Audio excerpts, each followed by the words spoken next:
창세기 10장 1절에서 32절 말씀 우리 한 절씩 교독하겠습니다. 노아의 아들 셈과 함과 야벳의 족보는 이러하니라. 홍수 후에 그들이 아들들을 낳았으니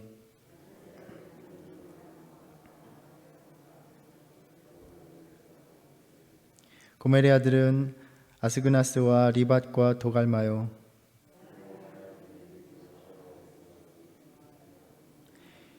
이들로부터 여러 나라 백성으로 나뉘어서 각기 언어와 종족과 나라대로 바닷가의 땅에 머물렀더라. 구스의 아들은 스바와 하일라와 삽다와 라마와 삽드가요. 라마의 아들은 스바와 드단이며 그가 여호와 앞에서 용감한 사냥꾼이 되었으므로 속담에 이르기를 아무는 여호와 앞에 니무롯같이 용감한 사냥꾼이로다 하더라.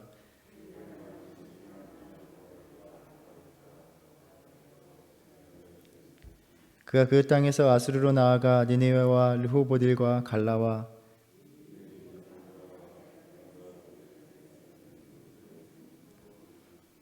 미스라임은 루딤과 아남임과 르합임과 납두힘과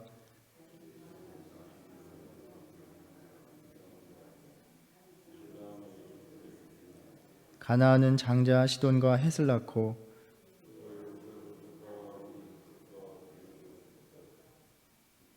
히위 족속과 알가 족속과 신 족속과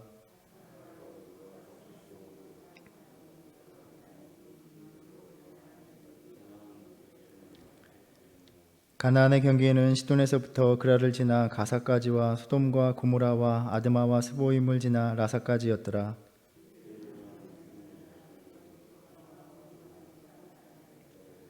셈은 에벨 온 자손의 조상이요 야벳의 형이라. 그에게도 자녀가 출생하였으니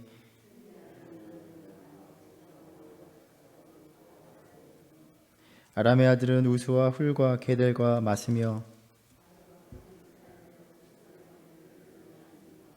에벨은 두 아들을 낳고 하나의 이름을 벨렉이라 하였으니 그때의 세상이 나뉘었으며 벨렉의 아우의 이름은 욕단이며 하도람과 우살과 디글라와 오빌과 하일라와 요밥을 낳았으니 이들은 다 욕단의 아들이며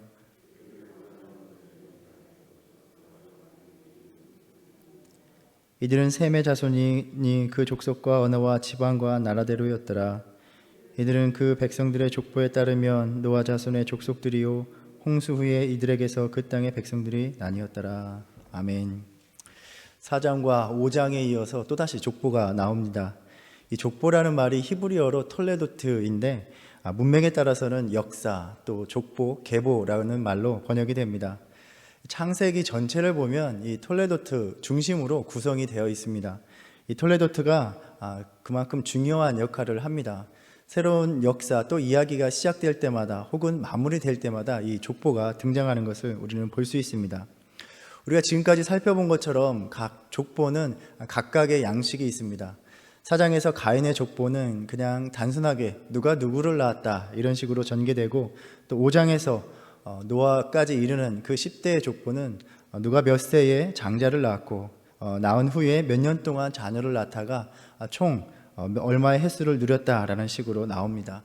그리고 오늘 우리가 읽었던 10장의 족보는 누가 이러이러한 사람들을 낳았다, 그러니까 복수의 자손들을 이야기하고 있습니다. 4장과 5장이 각각 가인의 자손, 죄악된 자손과 셋의 자손, 신앙의 계보를 대조시킨다면 본문의 족보의 말씀은 인류가 숱한 민족으로서 나누어짐을 서술하면서 뒤어 이어지는 오경에 나오는 여러 가지 이야기들의 배경을 주고 있습니다. 우리가 사도행전 17장에 보면 사도 바울이 데살로니가와 어떤 베레와에 계속해서 자신들을 괴롭히는 박해하는 유대인들을 피해서 아테네로 가게 됩니다. 거기에서 신라와 디모데를 기다리는 중에 그 성에 우상이 가득한 것을 보고 분개합니다. 갖가지 신과 또 반신들, 또 영웅들의 형상들이 온 시를 장식하고 있었습니다. 그래서 바울은 거기에서 복음을 전하면서 헬라 철학자들과 논쟁을 하기도 하고, 그러는 가운데 아레오바구 광장에 서게 됩니다. 바울은 하나님께서 천지를 창조하신 분이고 만민에게 생명과 호흡을 주시고 또 만물을 허락하신 분이다라고 소개합니다. 그러면서 26절에 인류의 모든 족속을 한 혈통으로 만드사 온 땅에 살게 하시고 그들의 연대를 정하시며 거주의 경계를 한정하셨다라고 선포하고 있습니다. 우리가 읽었던 이 창세기의 원역사, 그것을 하나님은 전 인류의 창조주이시고 이 모든 다양한 민족들이 한 가족에게서 비롯되었다라는 것을 선포하고 있는 것입니다. 오늘 족보에서 셈과 함과 야벳의 그 자손들의 후손들의 명단을 보여주고 있는데, 기본적으로는 누가 누구를 낳았다, 어떤 혈통에 관한 이야기이지만 사실은 지리적이고 정치적인 관점에서 서술하고 있는 것입니다. 여기에 나온 이름들이 거의 지명의 이름과 거의 비슷합니다. 인터넷에서 아마 셈과 함과 노아 세 아들들과 관련한 지도를 찾아보시면 대략적으로 어느 위치에 있는지 보실 수 있으실 것입니다. 먼저 야벳의 아들들이 나오는데 이스라엘의 위치에서 북쪽입니다. 그 북쪽에서 동쪽으로는 메대에서 서쪽의 헬라에 이르기까지 넓은 지역에 걸쳐서 정착을 하게 됩니다. 2절과 3절에 언급되고 있는 민족의 대부분을 소아시아 지방에서 찾아볼 수가 있습니다. 야벳의 족보는 총 14족속이 등장하는데, 언급했던 것처럼 지역적으로 유라시아 지역, 유럽 및 지중해 해변의 히랍을 중심으로 분포된 인종을 가리킵니다. 그 다음에 함의 아들들은 남쪽의 구스, 오늘날의 에디오피아입니다. 거기에서부터 가나안에 이르는 지역입니다. 애굽이라는 말이 히브리어로 미츠라임입니다. 그래서 히브리어로 읽어보면 미스라임이 애굽을 가리킨다는 것을 쉽게 알 수 있습니다. 거기에 나오는 붓은 리비아입니다. 그리고 7절에 구스의 아들에서 스바라는 이름이 나오는데, 우리가 열왕기상 10장에 보면 스바의 여왕이 솔로몬의 지혜를 들어왔다라는 그러한 내용을 우리는 알고 있습니다. 또 15절에서 나오는 가나안의 민족들의 명단을 보면 하나님께서 이스라엘 백성들에게 너희가 그 땅에 들어가면 이러이러한 민족들을 다 진멸해야 된다라는 7가지 그러한 민족들을 언급하고 계시는데, 그러한 민족들의 이름이 나오는 것을 볼 수 있습니다. 함의 족보를 총 따져보면 4대에 걸쳐서 총 30족속으로 나오는 가장 많은 종족으로 구성된 것을 보게 됩니다.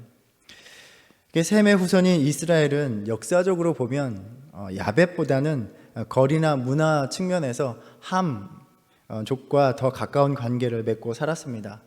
우리가 잘 알듯이 이스라엘 백성들이 애굽에서 400년 동안 종살이를 하며 살았습니다. 우리가 알고 있는 이스라엘의 할례의 관습도 메소포타미아 지방에는 없는 것이고 고대 이집트에서는 상당히 익숙한 그러한 문화였습니다. 다만 하나님과의 언약으로서 맺는 할례가 새롭게 의미가 부여된 것입니다. 7절에서 보면 구스의 아들 스바와 하윌라의 이름이 27절에 셈족의 후손에서도 다시 언급이 됩니다. 똑같은 인물인지는 모르겠지만 아마도 함에게서 나온 족속들이 언급한 것처럼 그렇게 지역적으로 동북 아프리카 또 및 그 팔레스타인, 아라비아 일부에 거주하면서 자신들이 살아가고 있는 그 인접 지역에 속한 세력의 변화에 따라서 함족에도 속했다가 또는 셈족에게도 속했던 것으로 이해가 됩니다. 그리고 마지막으로 셈족, 이스라엘을 포함하는 셈족의 조상입니다. 장자이지만 맨 나중에 등장하는 것을 볼 수 있습니다. 6대에 달하는 총 26족속의 이름들이 나열되고 있습니다. 셈족의 지리적인 배경은 메소포타미아 지역입니다. 22절에서 엘람이나 아수르라는 이름에 우리가 익숙하실 것입니다. 아브라함의 아버지 데라가 갈대아 우르에서 떠난 것도 성경은 이야기하고 있습니다. 21절에서 셈은 에벨 온 자손의 조상으로 소개되는데, 이 에벨이라는 말, 에베르라는 말에 1인칭 소유격으로 하면 이브리라는 말이 됩니다. 그래서 아마 히브리라는 말과 연관이 있을 것이다 이렇게 짐작을 합니다. 이같이 10장의 계보는 지리적인 관점에서 기술하면서 우리가 알 수 있는 몇 가지 사건들을 전해주고 있습니다. 8절에 보면 구스가 니므롯을 낳았으니 그는 세상의 첫 용사다 이렇게 소개합니다. 이 니므롯은 여호와 앞에서 용감한 사냥꾼이었다 이렇게 말을 합니다. 아마도 그렇게 맹수와도 거침없는 싸움을 하면서 자신의 강한 힘을 증명해 보였을 것입니다. 10절에 보면 그의 나라는 신할 땅의 바벨로 소개되고 또 아수르로 나아가 니느웨 등의 큰 성읍을 지었다라고 합니다. 아마 이 사람은 제국을 건설한 첫 번째 인물로서 소개되고 있습니다. 아주 큰 힘과 권위를 가진 사람으로 언급됩니다.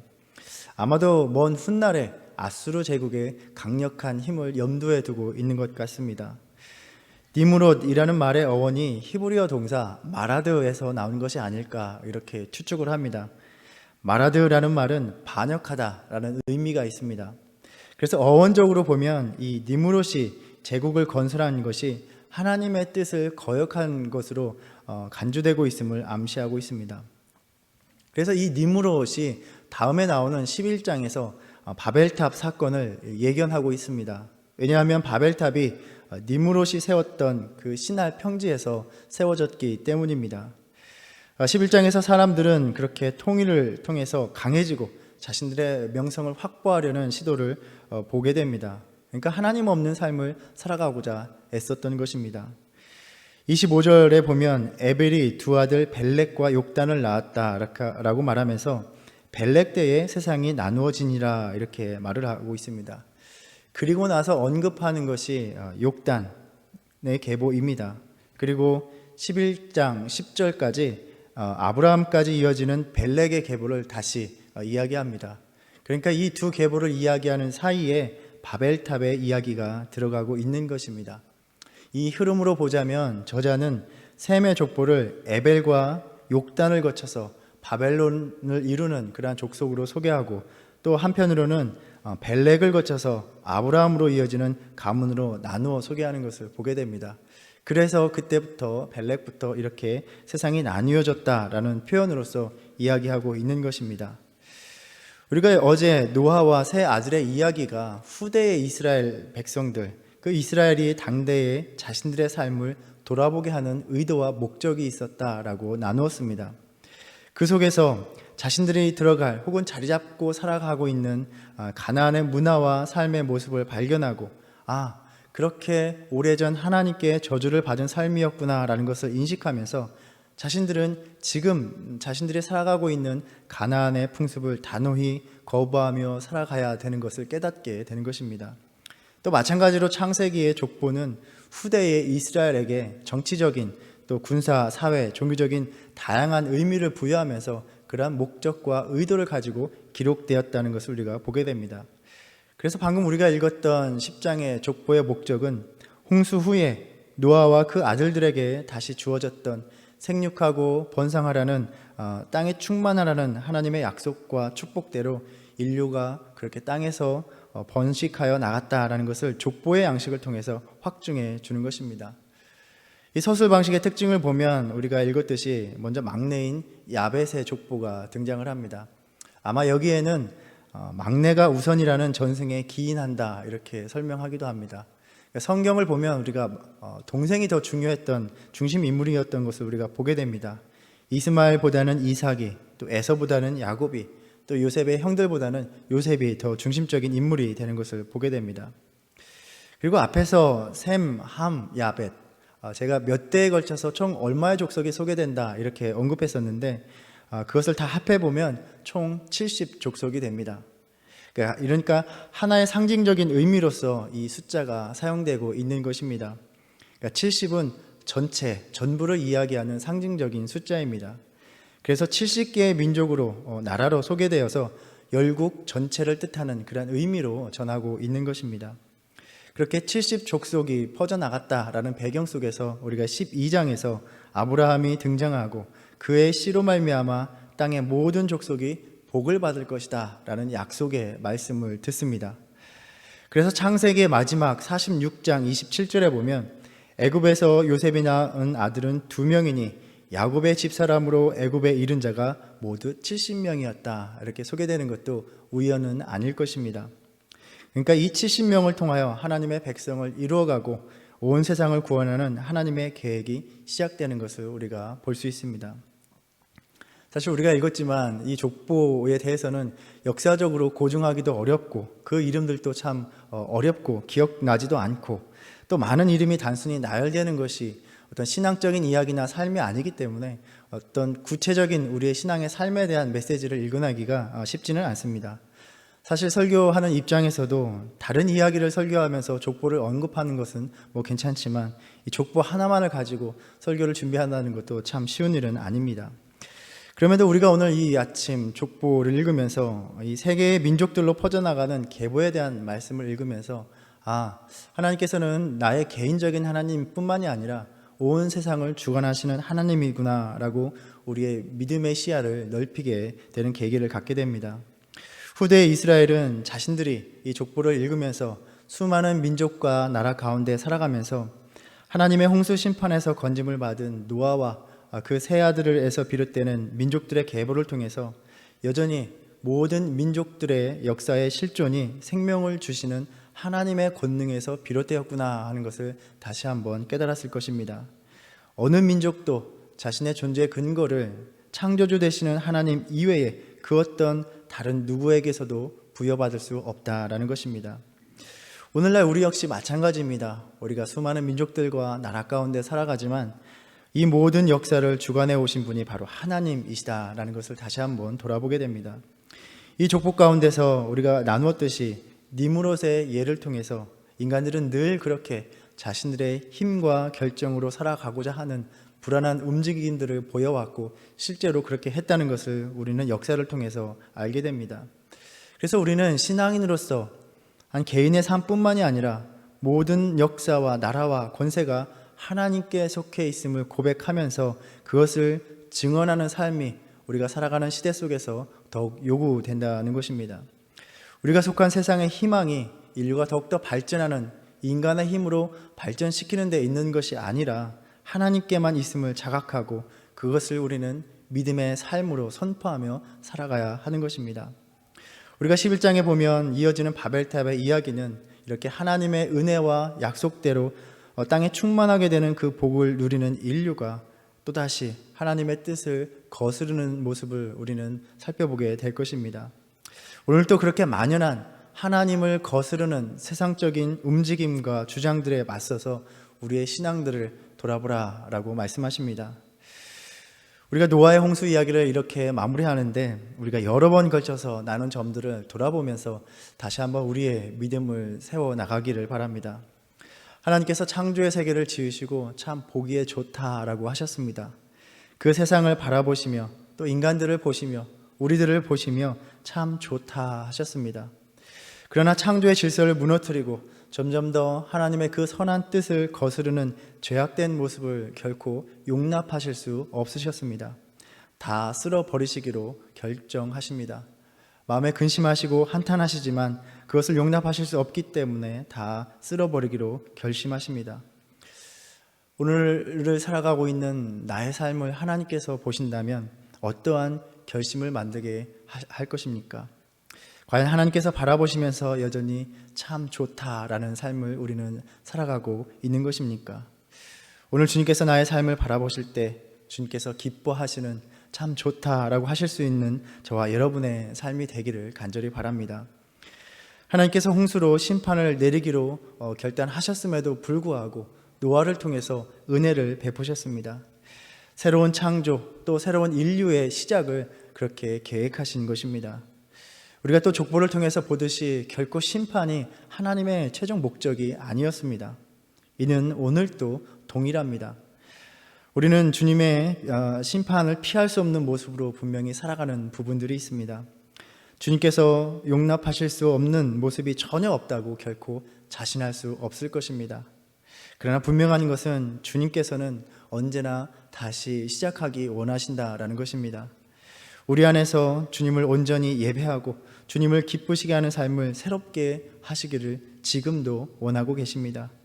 주님은 그렇게 창조의 세계가 회복되기를 원하시고 우리의 삶이 온전히 주님 보시기에 참 좋다라는 모습으로 그 믿음의 삶으로 회복되기를 지금도 원하고 계신 것입니다. 우리가 나누었던 노아에게 주신 무지개의 언약의 의미는 무엇이었습니까? 그저 다시 홍수로 심판하지 않겠다라는 결단뿐만이 아니라 하나님께서 우리를 잊지 않고 기억해 주시겠다라는 말씀이었습니다. 나는 너를 기억하겠다라는 말씀이었습니다. 주님께서 오늘도 우리의 삶을 잊지 않으십니다. 잊지 않으시고 기억하심으로 언제나 다시 찾아오시는 그 주님과 다시 시작하시기를 축복합니다. 하나님만을 의지하는 삶을 다시 시작하시기 바랍니다. 기도하는 삶, 예배하는 삶, 주님을 위해 나의 삶을 드리는 것이 기쁨이 되는 삶을 다시 시작하시기 바랍니다. 주님은 지금도 우리 안에서 새로운 창조의 역사를 시작하셔서 생육하고 번성하고 충만한 생명을 누리는 그러한 삶을 살아가길 간절히 원하고 계십니다.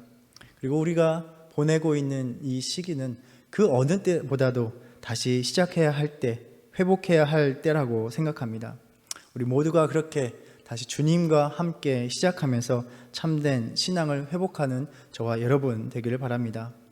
그래서 노아와 같이 우리의 각자의 삶에서 또 우리 공동체의 삶에서 다시 한번 구원의 방주를 띄우는 우리의 신앙이 되기를 바랍니다.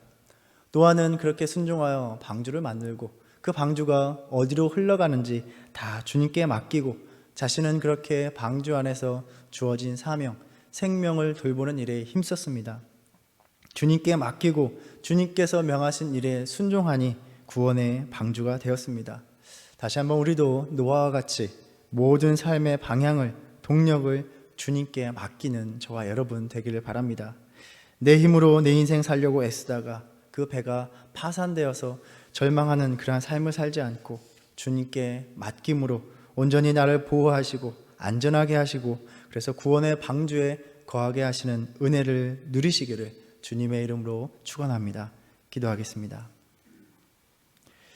주님, 노아의 홍수 이야기와 다시 온 땅에 퍼져나가는 인류의 계보를 통하여 언제나 우리의 삶을 새롭게 하시길 원하시는 주님의 은혜를 돌아봅니다. 오늘도 우리 각자의 삶에서 새로운 시작을 준비하시고 계획하시는 줄을 압니다. 그 은혜를 누리는 삶이 되게 하여 주시옵소서. 머뭇거리지 말고 주저하지 말고 다시 주님과 시작하게 하여 주시옵소서. 기도하게 하시고 예배하게 하여 주시옵소서. 그리하여 주님이 기뻐하시는 삶, 또 주님을 기뻐하는 삶으로 이 악한 세상에서 하나님의 자녀된 행복이 우리 안에 가득하게 하여 주시옵소서. 예수님의 이름으로 기도드립니다. 아멘. 하늘에 계신 우리 아버지여, 이름이 거룩히 여김을 받으시오며 나라의 임하옵시며 뜻이 하늘에서 이룬 것 같이 땅에서도 이루어지이다. 오늘날 우리에게 일용할 양식을 주옵시고 우리가 우리에게 죄 지은 자를 사하여 준 것 같이 우리의 죄를 사하여 주옵시고 우리를 시험에 들게 하지 마옵시고 다만 악에서 구하옵소서. 나라와 권세와 영광이 아버지께 영원히 있사옵나이다. 아멘.